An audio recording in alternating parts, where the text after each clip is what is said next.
In this video, I'm going to teach you about the Pilates Rest Position. Now this is really one of the bedrock positions for the clinically modified Matwork Pilates program, but also will have great meaning and benefit in more of the classical elements of Pilates. If you don't understand the concepts behind core stability at a basic level, maintaining lumbar pelvic neutral while you perform exercises, I'd say you're never really going to be getting as much out of your exercise and your Pilates practice as you could be. It's a great exercise in and of itself for people who are really at a beginner level or who are recovering from injury or hypersensitive in some ways. So whether you're using this as an actual exercise to practice or whether it's the setup to give you that launch pad for better exercise for other ones, then I would argue it's really an invaluable thing to have up your sleeve so that you are getting the most you can out of the time you're putting into your exercise. It's going to be performed lying on your back with your knees bent and your feet flat. So you want somewhere comfortable to lie or an exercise mat. And if you feel like you need a head cushion, have one of those on standby as well. I'll see you down on the mat and we'll go through the Pilates Rest Position. So once you're down on the floor, the really important thing, first of all, is to make sure you're comfortable, particularly with size or thickness of mats, the surface you're lying on, whether you feel you need a head cushion. If you feel really tight across your collarbones or chest, that's often a good indication that you need to get something just to raise the head slightly. Now what we're going to try and do here is introduce this idea of balance and neutrality through the body. So the first place that will come from is your legs. A lot of people will struggle to get their legs symmetrical without being able to look at them. So what I think is a good strategy to start with is to bring your feet and knees together and just see if you can match up some of the points you can feel, whether it's your heels, your inner ankle bones, the big toes, and then the knees as well. Once you're happy that they're nicely mirroring each other, move your heels apart first. Just as far as it feels comfortable, don't over-force that, and then bring the balls of your feet and your toes out to the same width, and then the knees as well. Now you can either get somebody else to have a look, or if you're comfortable looking from this position, you can just curl up and have a look, and mine look pretty good. Obviously if there's any neck pain, abdominal weakness, then you want to avoid doing those crunching movements. But it can be quite nice for a bit of feedback, whether it's from you or somebody else who's helping you with your exercise. Next up is the Pilates powerhouse, the Pilates center, your pelvis and your low back. Now where one moves, the other has to follow. So if you were to gently flatten your back into the mat, your pelvis will roll backwards, posteriorly rotate. And if you then roll that pelvis the other way, you might feel the small of your back just arching a little bit more. Now, depending on where you're coming from, either one of those movements could be painful at end of range.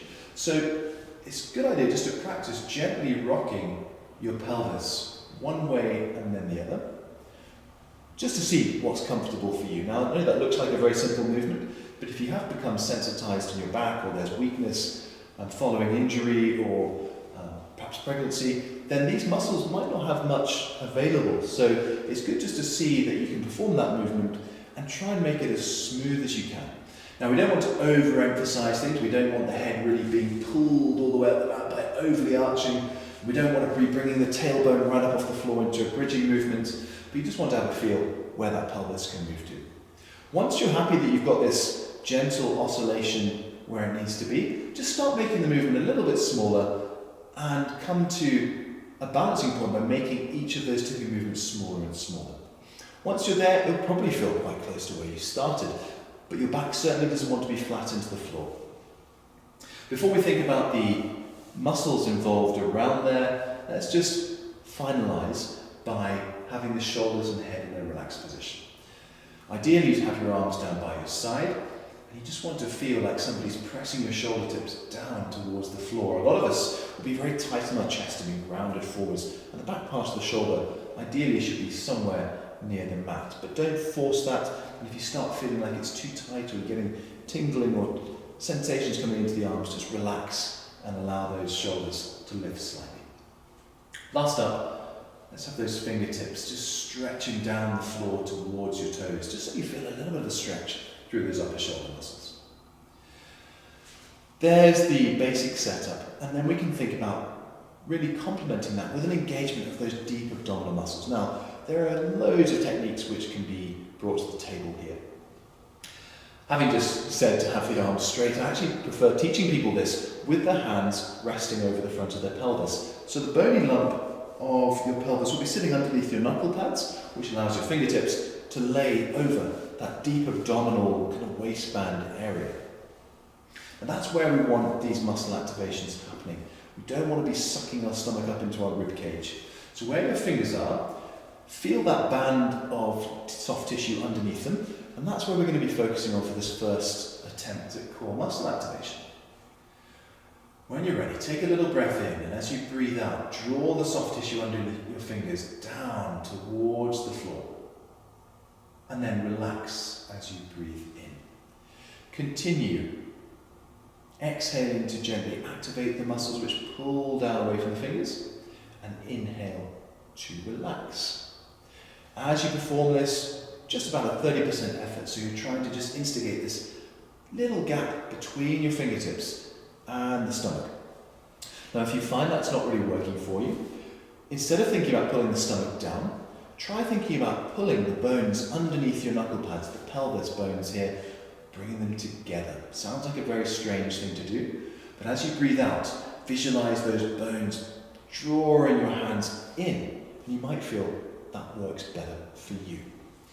Whichever one works, we're trying to activate our transversus abdominis muscle, and if you feel something happening, that's great, because we can then try and hold that. So on another breath, as you continue breathing. Now either visualize the pelvic bones coming towards each other and or moving down to the floor, but make sure that your back and your pelvis do not change position.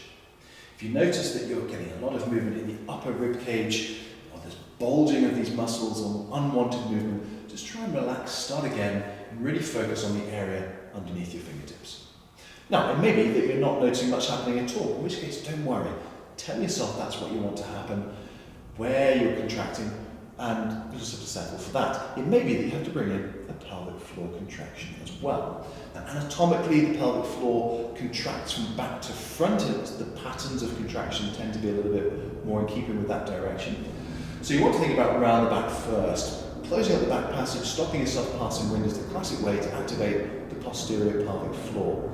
You can also think about perhaps pulling your sit bones together, if that visualization works for you. So when you're ready, take a breath in and breathe out to close up that back passage, just about 30% effort, again as if you're stopping yourself passing wind, and then relax as you breathe in. Continue this pattern of breathing out to engage, breathing in to relax. If you can't feel anything just yet, don't worry too much, but what you want to then try and do is to breathe out to contract and then hold as you continue breathing normally. Try that for 10 seconds. If the posterior pelvic floor contraction is not working well for you, we can think about more anteriorly, and then we're stopping bladder flow, stopping yourself needing a wee for that exercise. So again, the same framework. Take a breath in to prepare, breathe out to stop yourself passing water, and then breathe in to relax the effort. Follow the same pattern.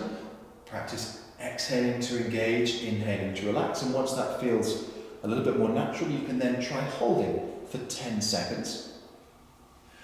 Whichever element you feel works for you, maybe that's how you focus your core muscles. If you want a nice challenge, you can think about combining all of those. So on your exhalation, you draw those deep abdominal muscles in and down, contract the posterior pelvic floor, followed by the anterior, and then see if you can hold those for your 10 seconds. Now that's quite difficult for some people, so don't worry if this is a real challenge.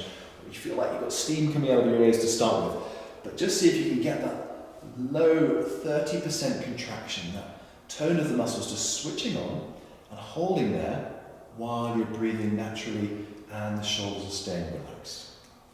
So with the rest position, you may find that lots of elements in that are a real challenge to you, particularly if you're recovering from injury, or you've had something like a C-section, or you've had a complicated pregnancy, or you're suffering from chronic low back pain, and these muscles may be very deconditioned and or injured.